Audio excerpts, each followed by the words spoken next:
The Muntinlupa Regional Trial Court on Thursday orders the arrest of Senator Leila de Lima for drug charges.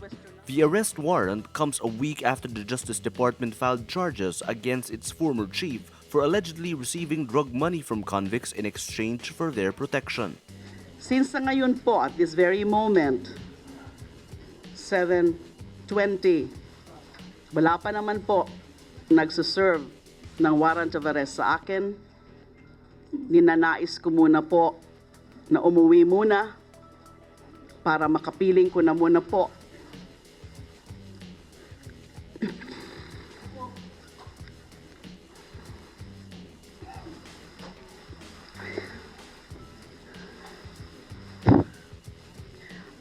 Ang aking pamilya.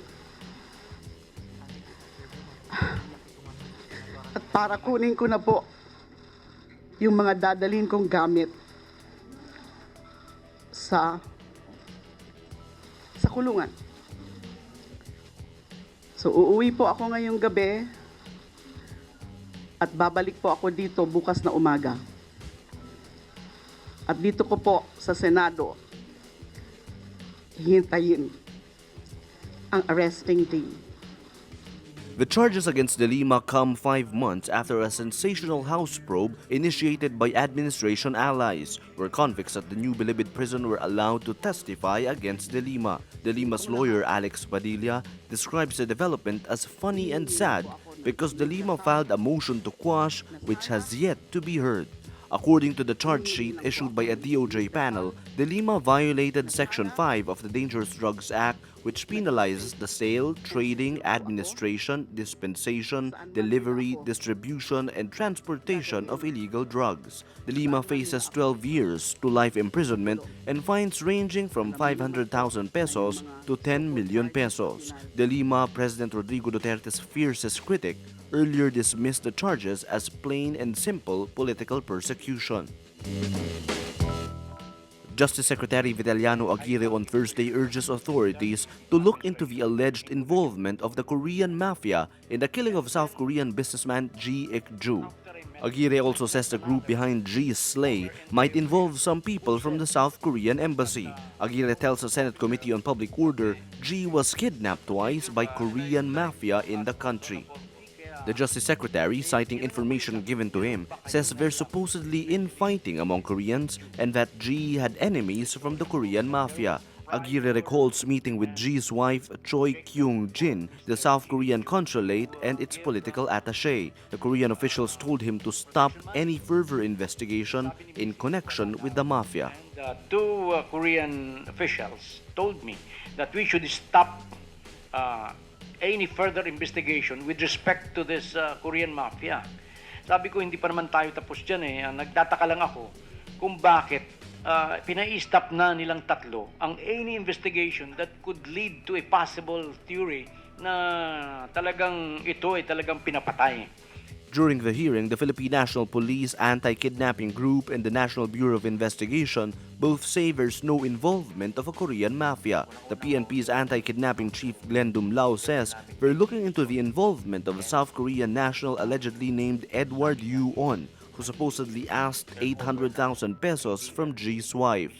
The case implicated several cops and prompted President Rodrigo Duterte to stop his administration's war on drugs so the PNP can focus on internal cleansing.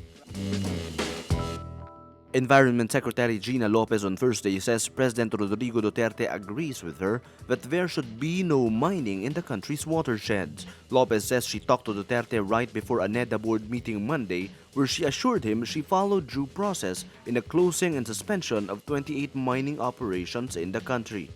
The Environment Department also ordered the cancellation of 75 mineral production sharing agreements in watersheds all over the country.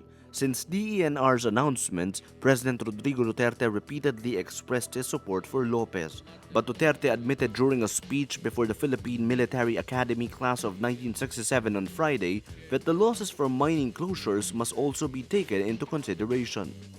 Lopez also addresses a report quoting her as saying lawmakers were offered 50 million pesos to vote against her confirmation as Environment Secretary. She is set to face a commission on appointments on March 1.